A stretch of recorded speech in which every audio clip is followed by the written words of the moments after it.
Hi friends, उम्मीद करते हैं आप लोग अपने अपने घरों में सकुशल अच्छे ही होंगे।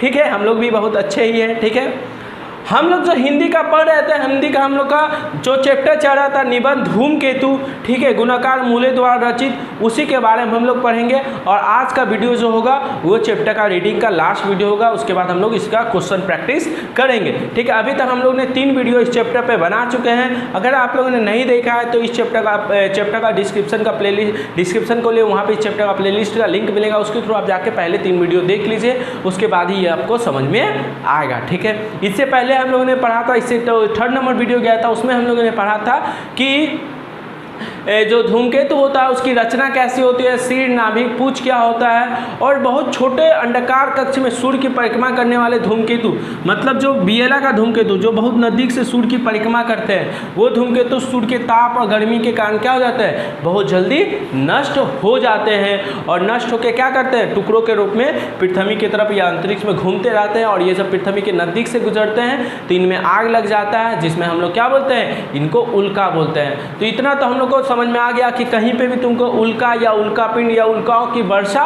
देखा हो या सुनाई देगा तो समझ जाना वहाँ पे क्या हुआ है, कोई ना कोई धूमकेतु टूट के उसका टुकड़ा ही क्या हुआ, हमारी तरफ आ रहा है। इतना हम लोग पढ़ चुके हैं। आज हम लोग उसका आगे जो लास्ट पेज है उसी का अध्ययन करेंगे। तो आप लोग भी किताब निकाल लीजिए और मेरे साथ पढ़ना स्टार्ट कीजिए। ठीक है, किताब निकाल लो, जल्दी निकाल लिए भैया, चलिए आप भी पढ़ लीजिए। ठीक है, हम पढ़ना स्टार्ट कर दें, तुम लोग ध्यान से सुनना और पूछना जो पूछना है। ठीक है, कमेंट में पूछ लेना जो तुमको समझ में ना आए।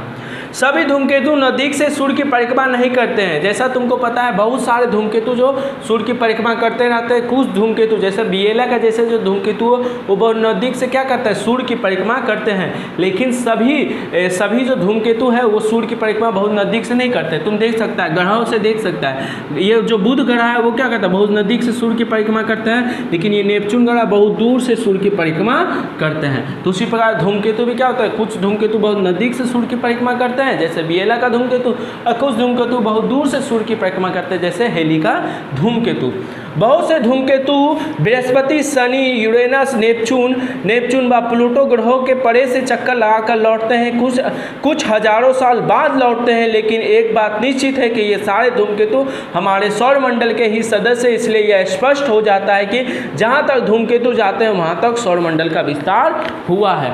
कुछ धूमकेतु क्या करते हैं, कुछ धूमकेतु बहुत छोटे छोटे अंडाकार कक्ष में यहीं से सूर्य के सामने घूरेगा, और कुछ बहुत दूर जाके ऐसे जाके सोचो इतना बड़ा बड़ा अंडाकार कक्ष में क्या करेगा, कुछ धूमकेतु यहाँ से घूमना स्टार्ट करा, घूमते घूमते घूमते घूमते ऐसे जाएगा, फिर ऐसे आएगा। तो बहुत दूर से जाके देखो, सूर्य से नेपच्यून बहुत ज़्यादा दूर है। नेपच्यून जो ग्रह है, नेपच्यून के बाद प्लूटो आता है। ठीक है, ये सब ग्रह सूर्य से बहुत ज़्यादा दूर है, बहुत ज़्यादा दूर है। उनसे भी बहुत ज़्यादा दूर जाके यहाँ जाके क्या करते हैं, धूमकेतु क्या करते हैं, सूर्य की परिक्रमा करते हैं। इतना दूर जाता है, सोच सकते हो तुम लोग, इतने दूर से क्या करते हैं, इनके जो धूमकेतु है वो सूर्य की परिक्रमा करते हैं। जहाँ तक धूमकेतु जाते हैं वहाँ तक सौरमंडल का विस्तार है। जहाँ तक धूमकेतु ये जाते हैं वहाँ तक हमारे सौरमंडल का विस्तार हुआ है। तुम लोग को पता ही है, क्योंकि धूमकेतु किसका हिस्सा है, हमारे सौरमंडल का हिस्सा है। और ये धूमकेतु जहाँ तक जाएगा सौरमंडल क्या होगा, वहाँ तक फैला होगा। ये सब तुमको पता है। सारे धूमकेतु अत्यंत चपटी अंडाकार कक्ष में सूर्य की परिक्रमा करते हैं। जैसा कि तुमको पता है सारे ग्रह क्या करते हैं, गोलाकार कक्ष में सूर्य की परिक्रमा करते हैं। और ये जो धूमकेतु होते हैं ना वो अंडाकार, देखो अंडा ऐसे होता है, ये भी अंडा है लेकिन चपटी अंडाकार, मतलब इस प्रकार ये अंडाकार है लेकिन ये बहुत चपटी, ये वाला जो इसका ये लेंथ है, यहाँ का जो हिस्सा है वो बहुत पतला है। तो इस प्रकार के कक्षाओं में सारे धूमकेतु क्या करते हैं, सूर्य की परिक्रमा करते हैं। देख सकते हो यहाँ पे। ठीक है,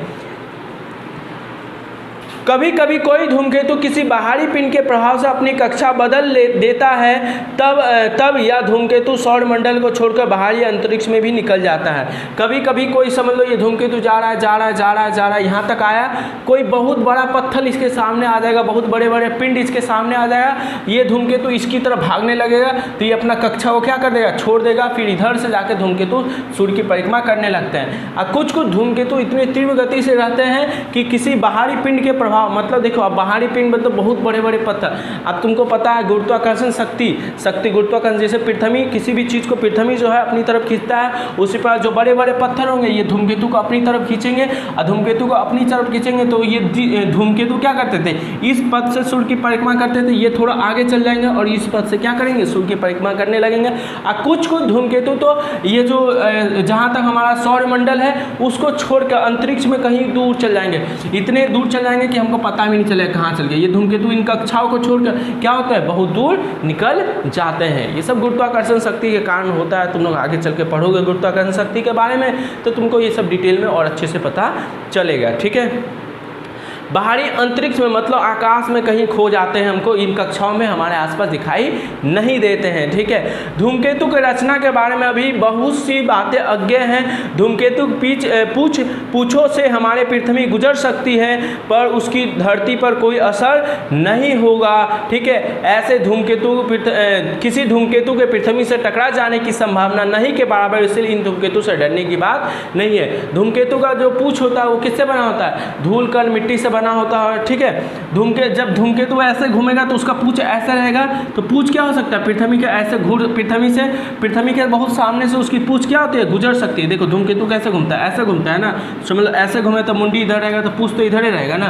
तो ऐसे घूमते घूमते जब इधर से ऐसे घूमेगा तो हो सके पृथ्वी के बहुत नज़दीक से जो धूमकेतु है उसका पूंछ जो है पीछे वाला, ठीक है, वो पृथ्वी के बहुत नज़दीक से गुजर सकता है, ठीक है। लेकिन वो धूल कण मिट्टी से बना है तो उस पर पृथ्वी पर किसी प्रकार का असर, किसी प्रकार का दुष्परिणाम नहीं होता है, ठीक है। किसी भी धूमकेतु के पृथ्वी से टकराने की संभावना नहीं के बराबर। धूमकेतु क्या होता है, पृथ्वी से बहुत ज़्यादा दूर होता है, ये सब हम लोग को पता है। तो किसी भी धूमकेतु के पृथ्वी से टकराने की संभावना ना के बराबर है। ऐसा हो सकता है कि कोई धूमकेतु आया बहुत पृथ्वी के बहुत ज़्यादा नज़दीक से गुजरे, ठीक है, गुजर सकता है, लेकिन पृथ्वी से जाकर उसकी टकराने की संभावना ना के बराबर है। इसलिए तुम लोग डरना मत। आकाश में तुमको अगर धूमकेतु दिखाई दे, ठीक है, तो तुम डरना मत, वो ना के बराबर उसकी संभावना, जो पृथ्वी से टकराने की संभावना है वो ना के बराबर है। लेकिन उल्का पिंड अलग चीज़ है, उल्का पिंड टकरा सकता है, लेकिन जो धूमकेतु वो बहुत पृथ्वी के नज़दीक से गुजर सकता है लेकिन उससे टकरा नहीं सकता है, ठीक है। इसलिए इन धूमकेतु से डरने की बात नहीं। अब जो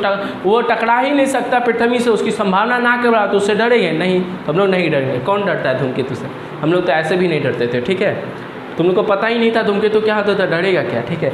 अब लेकिन अब सुन लिया है तब उसके बारे में भी मत डरना, ठीक है। सन 1885 तक धूमकेतु का अध्ययन धरती की वेधशालाओं से होता था।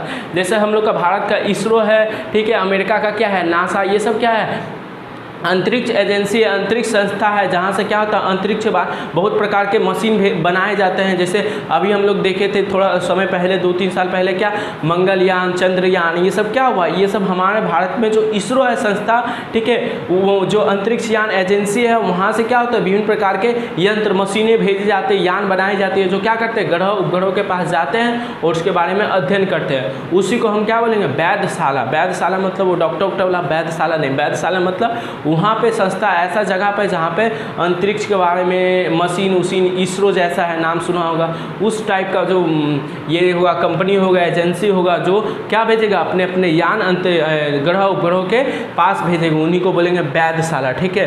तो 1885 तक धूमकेतु का अध्ययन धरती की वेधशालाओं से ही होता था। 1885 तक हम लोग धूमकेतु के बारे में अपनी जो रिसर्च सेंटर होता है वहीं पे धूमकेतु के बारे में सोचते थे, थोड़ा बड़ा जानकारी वहीं से प्राप्त करते थे। मगर 1885 से 86 में जब हेली का धूमकेतु पृथ्वी के नज़दीक पहुंचा, ये हम पहले पढ़ा चुके थे। 1886 में क्या होता है, हेली का धूमकेतु बहुत पृथ्वी से बहुत ज़्यादा नज़दीक आ गया था। समझ लो हेली का धूमकेतु ऐसे आ रहा था, घूमते घूमते जा रहा था जब, तो घूमते घूमते यहाँ पे आ गया था, ठीक है। तो पृथ्वी ये क्या हो गया, बहुत ज़्यादा नज़दीक आ गया था, ठीक है। तो हेली का धूमकेतु क्या हो गया था, 1886 में पृथ्वी के बहुत ज़्यादा नज़दीक आ गया था। जब हेली का धूमकेतु पृथ्वी के नज़दीक आया था तो उसके नज़दीक अंतरिक्ष यान भेजे जाने की योजना बनाई। जिस प्रकार हम लोगों ने चंद्रयान भेजा, ठीक है, विभिन्न प्रकार के जो मशीन है, यान है, वो किसके पास भेजा, चांद की ज़मीन पे, चांद की सतह पे भेजा गया, मंगल पे भेजा जा रहा है, उस पर भेजने की तैयारी। उसी प्रकार जो धूमकेतु होता है, और विशेष हेली का धूमकेतु के बारे में यहाँ जिक्र है। बहुत प्रकार का धूमकेतु है, लेकिन हम लोग हेली के धूमकेतु के बारे में ही पढ़ रहे हैं। तो हेली के धूमकेतु के बारे में जानकारी प्राप्त करने के लिए यहाँ के जो साइंटिस्ट है, जो वैज्ञानिक है, जो अंतरिक्ष के बारे में अध्ययन करते हैं, ठीक है, उसके बारे में ज्ञान प्राप्त करते हैं, उन लोगों ने यहाँ पे विभिन्न प्रकार के यान बनाए और 1986 में 1986 में जब हेली का धूमकेतु पृथ्वी के नज़दीक से गुजर रहा था तो क्या हुआ, विभिन्न देशों ने क्या क्या बहुत सारे अपने अपने यंत्रिक्ष यान भेजा बनाए और सबको क्या क्या हेली के धूमकेतु के नज़दीक भेजा। ठीक है, सोवियत संघ ने वीनस और हेली नामक 2 यान भेजे। ठीक है, उन्होंने वीनस और हेली नामक बीहे, ठीक है, बीहे 1 बीहे 2 ऐसे करके 2 यान उन्होंने क्या भेजे, जो ये है हेली का धूमकेतु जब पृथ्वी के नज़दीक से गुजर रहा था तो देखो जैसे चंद्रमा पे जाने के लिए पृथ्वी है, ये चंद्रमा है, तो चंद्रमा पे अपने अपने यान भेजने के लिए हमारा भारत भी भेजता है, अमेरिका भी भेजता है। ठीक है, और विभिन्न प्रकार के चाइना, जापान, सब कोई अपना अपना यान, अपना अपना जो अंतरिक्ष यान है चंद्रमा के बारे में जानकारी प्राप्त करने के लिए सब कोई भी क्या करता है, भेजता है। उसी प्रकार हेली के धूमकेतु के बारे में, जब हेली का धूमकेतु पृथ्वी के नज़दीक से गुजर रहा था तो विभिन्न प्रकार के जो देश है वो हेली के धूमकेतु के बारे में जानकारी प्राप्त करना चाहते थे, तो उसी प्रकार विभिन्न प्रकार के देशों ने अपने अपने अंतरिक्ष यान को किसके पास भेजा, हेली के धूमकेतु के पास भेजा। उसी में जो सोवियत संघ है, जिसको यूनाइटेड नेशन बोलते हैं, सोवियत संघ ने बीहे 1 बीहे 2 उसी को बीहे को वीनस और हेली नामक 2 यान भेजे। ठीक है, हेली का धूमकेतु जब जा रहा था तो सोवियत संघ जो यहाँ पे कोई देश होगा, ठीक है, उन्होंने अपने 2 यान हेली के धूमकेतु के पास पहुँचे, उसका नाम क्या था, वीनस और हेली नामक 2 यान भेजे। ये दोनों यान पहले शुक्र वीनस ग्रह के पास पहुँचे और तलंदर हेली के धूमकेतु के पास पहुँचे, इसलिए इसे बीहे कहा गया। तो सोवियत संघ, याद रखना, सोवियत संघ ने अपने 2 यान जिसका नाम है बीहे, ठीक है, हेली के धूमकेतु के पास, दोनों का नाम बीहे ही था, वीनस और हेली नहीं था। ठीक है, दोनों का नाम बीहे ही था, बीहे 1 बीहे 2 ऐसे करके होगा। ठीक है, तो सोवियत संघ ने क्या किया, अपने अपने यान, जो अपने 2 यान हेली के धूमकेतु के पास भेजा। ये जो यहाँ से भेजा होगा, ठीक है, सोवियत संघ जहाँ भी होगा वहाँ से जब भेजा होगा तो दोनों यान पहले शुक्र ग्रह, ये जो शुक्र है, शुक्र ग्रह, ये पृथ्वी तो ये था ना, हाँ पृथ्वी ये है, तो यहाँ से पहले शुक्र ग्रह से होते हुए शुक्र जो पृथ्वी है, पृथ्वी से सारे यान भेजे गए। ठीक है, तो पृथ्वी से जो सोवियत संघ देश है, यहाँ से समझना बहुत हार्ड है नहीं, एमसीक्यू में पूछा जाता है इसलिए थोड़ा बता। सोवियत संघ जो देश है, यहाँ पे कोई देश होगा, हेली का धूमकेतु यहाँ पे होगा, तो सोवियत 18 इस समय हेली का धूमकेतु समझ लो यहाँ पे होगा, इमेजिन कर लो। ठीक है, तो सोवियत संघ ने अपने 2 यान हेली के धूमकेतु के पास पहुँचे। तो यान होते होते पहले कहाँ पर गए, देखो पहले वीनस यानी शुक्र के पास गए, फिर वहाँ से होते होते कहाँ गए, हेली के धूमकेतु के पास पहुँचे, इसलिए इसका नाम बीहे पड़ा। बीहे मतलब पहले वीनस के पास गया, उसके बाद कहाँ गया, हेली के धूमकेतु के पास गया। तो इसका पहला लेटर, इसका पहला निकाल के क्या, उस यान जो अंतरिक्ष यान है उसका नाम दे दे गया बीहे। तो बीहे क्या है, एक्चुअली में सोवियत संघ ने जो यान भेजा था वो यान पहले कहाँ गया था, पहले शुक्र से होते हुए कहाँ गया, हेली के धूमकेतु के पास गया। तो शुक्र से गया, तो शुक्र को इंग्लिश में वीनस बोलते हैं, तो उसका बी हटाया, हेली का हे उठाया, तो पड़ गया बीहे। तो बीहे क्या है, बीहे सोवियत संघ जो देश है उसके द्वारा भेजे गए 2 यान है। बीहे का नाम बीहे क्यों पड़ा, जो नाम इसका बीहे क्यों पड़ा, क्योंकि ये धूमकेतु पहले ये जो अंतरिक्ष यान है, ठीक है, ये यान है, ठीक है, समझ सकते हो नहीं, यान है, ये पहले शुक्र ग्रह के पास पहुंचे और उसके बाद हेली के धूमकेतु के पास पहुंचे, इसलिए इसको कहा गया बीहे कहा गया। यूरोपीय अंतरिक्ष एजेंसी ने जो यान हेली के धूमकेतु के पास भेजा उसका नाम जोतो था। यूरोपीय अंतरिक्ष एजेंसी मतलब जैसे ये है सोवियत संघ, ठीक है, उसके बाद दूसरा कोई देश होगा उसका भी अपना संस्था होगा, उन्होंने भी अपने अंतरिक्ष यान हेली के धूमकेतु के पास भेजा और उसका नाम पड़ा जोतो। ठीक है, तो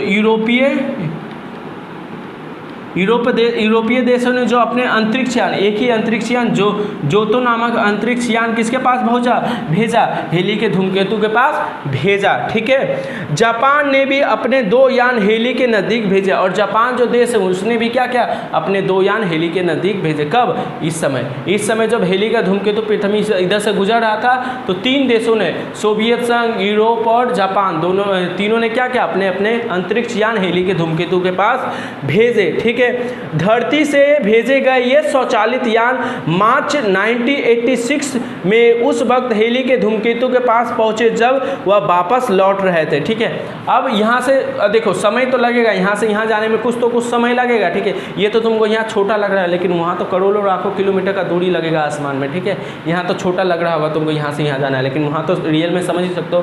तो यहाँ पे इन्होंने भेजा और ये धूमकेतु, ये जो भी यान भेजा गया ना, वो भेजते दूर जाते जाते जाते उनको मार्च 1986 में कहाँ पहुँचे, हेली के धूमकेतु के पास पहुँचे। कब पहुँचे, जब हेली का धूमकेतु यहाँ से घूमते घूमते इधर वापस जा रहा था, वापस इधर जा रहा था, लौट रहा था इधर। ठीक है, उसी पास ये जो दोनों यान था वो क्या हुआ, हेली के धूमकेतु के पास भेजे गए। स्वचालित मतलब खुद से ऑटोमेटिक चलने वाले यान, उसमें कोई आदमी बैठ के थोड़ी ना जाएगा, वो तो अपने से चलेगा, ऑटोमेटिक मशीन से ऑपरेट किया जाएगा। तो उस प्रकार के यान हेली के धूमकेतु के पास भेजे गए। ठीक है, धूमकेतु के पास पहुँचे, जब वह वापस लौट रहा था, धूमकेतु वापस लौट रहा था, बीहे यानों के सहयोग से ज्योतों को हेली के नज़दीक से धूमकेतु नज़दीक ज़्यादा नज़दीक पहुंचाया गया। इन यानों में स्थापित कैमरे तथा यंत्रोपकरणों ने इस धूमकेतु का नज़दीक से अध्ययन किया और जानकारी धरती तक भेजी। ठीक है, जापान ने अपने यान भेजे,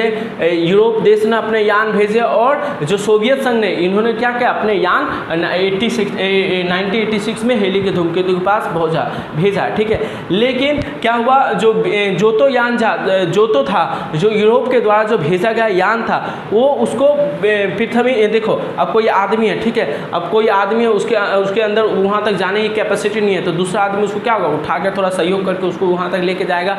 उसी प्रकार जो जोतो यान था ना, वो उसको यहाँ तक जाने की समझ लो क्षमता नहीं थी, तो जो बीहे यान था उसकी क्षमता थी। उन्होंने क्या किया, बीहे यान और जोतो यान दोनों एक साथ अटैच हो गए, और उसकी मदद से जो जोतो यान है उसको क्या हुआ, यहाँ पे हेली के धूमकेतु के बहुत ज़्यादा नज़दीक भेजा गया। ठीक है, समझ में आ गया होगा तुम लोग को। और उस पर लगे थे उन समय जो जोतो यान था, उसमें विभिन्न प्रकार के कैमरे, विभिन्न प्रकार यंत्रों उपकरणों, मतलब यंत्र उपकरण लगे थे, जिन्होंने क्या किया, बहुत सारी जानकारी धूमकेतु के बारे में। अब यहाँ जाएगा कैमरा रहेगा तो इसका फोटो वोटो खींचा होगा। ठीक है, वो सब खींच के ऑटोमेटिक कहाँ पे भेजा गया, जहाँ से वैधशाला है जो ये नियंत्रित कर रहा था ये सब चीज़ों को, वहाँ पर सारा डाटा, सारा जो फोटो वोटो था सबको यहाँ पे धरती तक पहुँचाया गया। ठीक है, नई जानकारी के अनुसार हेली का धूमकेतु का नाभिक 16x9 किलोमीटर है। हेली का धूमकेतु का जो नाभिक है कितना लंबा है, 16x9 किलोमीटर है। इस धूमकेतु के से प्रति सेकंड 10 टन धूल और 10 टन गैस उत्सर्जित होती है। ठीक है, अब तुमको पता है कोई भी धूमकेतु क्या निकालता है, हम बताए थे गैस निकालता है, धूल निकालता है। ठीक है, तो जो हेली का धूमकेतु है वो प्रति सेकंड, हर एक सेकंड में 10 टन धूली, मतलब धूल निकलता है उसके अंदर से, बताए थे पहले, और 10 टन गैसें उत्सर्जित होती है, मतलब 30 टन गैस निकलता है, 30 टन गैस, समझ, बहुत ज़्यादा, टन मतलब समझते हो ना, और 30 टन गैस निकलता है, 10 टन क्या निकलता है, धूल निकलता है प्रति सेकंड। हर एक सेकंड में हेली का जो धूमकेतु है वो लोग गया, अंतरिक्ष यान गया, उसमें सेंसर कैमरा वैमरा लगा था, उन्होंने देखा कि ये जो धूमकेतु है इससे क्या होता है, बहुत बड़ा धूमकेतु है, और ये हर एक सेकंड में 10 टन क्या निकलता है, अपने अंदर से धूल कण मिट्टी उट्टी निकालता है, और 30 टन, हर एक सेकंड में 30 टन क्या निकालता है, गैस निकालता है। अंदर में जो गैस उसे वो सभी क्या होता है, बाहर निकलते रहता है। ठीक है, इसकी लंबी पूंछ का सृजन होता है, और धूल और गैस से जो निकलता है वो हमेशा वो क्या करता है, इसकी पूंछ का रचना करता है। उसका चक्रण काल करीब 54 घंटे होता है। हेली का धूमकेतु 2062 में पूर्ण सूर्य और पृथ्वी और सूर्य के समीप आएगा, जब उसके नज़दीक मानव को भी भेजना संभव होगा। हेली का धूमकेतु अब कब, देखो यहाँ दिखाई दिया, अब इसके 75 से 76 साल बाद ये फिर क्या होगा, यहाँ पे दिखाई देगा, मतलब 2062 में हेली के धूमकेतु को पुण्य पृथ्वी और सूर्य के नज़दीक देखा जा सकता है, यहाँ पे तुमको देख सकता है। और उस समय तक टेक्नोलॉजी इतना डेवलप हो गया होगा कि उस समय तक किसी भी मानव को, अभी तो सिर्फ मशीन गया था ना, यान गया था ना, अब उसमें मानव के साथ वो यान बहुत ज़्यादा टेक्नोलॉजी डेवलप हो जाएगा, तो कोई भी आदमी मशीन की सहायता से, यान की सहायता से वहाँ तक जाके अपने आँखों से वो सब चीज़ों को देख सकता है कि हेली का धूमकेतु कैसा है उससे कैसी गैसें निकलती है, ठीक है। तो MCQ में पूछेगा हेली का धूमकेतु पुनः कब दिखाई देगा, तो 2062 में, अभी नहीं दिखाई देगा, अभी तुमको आकाश में नहीं दिखाई देगा। जब तुम लोग बुढ़ा हो जाएगा, ठीक है, 2062 तक सब तो बुढ़ा हो जाएगा ना, थोड़ी ना कोई जवान रहेगा। तो जब बुढ़ा हो जाएंगे हम लोग, तो हम लोग भी बुढ़ा होते होते आकाश में हमको भी ये सब चीज़ें दिखाई देगी, ठीक है। या फिर न्यूज़ में हम लोग भी इन सब चीज़ों को सुनेंगे, या फिर तुम लोग भी साइंटिस्ट बन गया तो तुम लोग भी यहाँ जा सकता है, इसलिए अच्छे से पढ़ना होना, ठीक है। तो समझ में आ गया हेली का धूमकेतु क्या है, धूमकेतु और ग्रह में क्या अंतर है।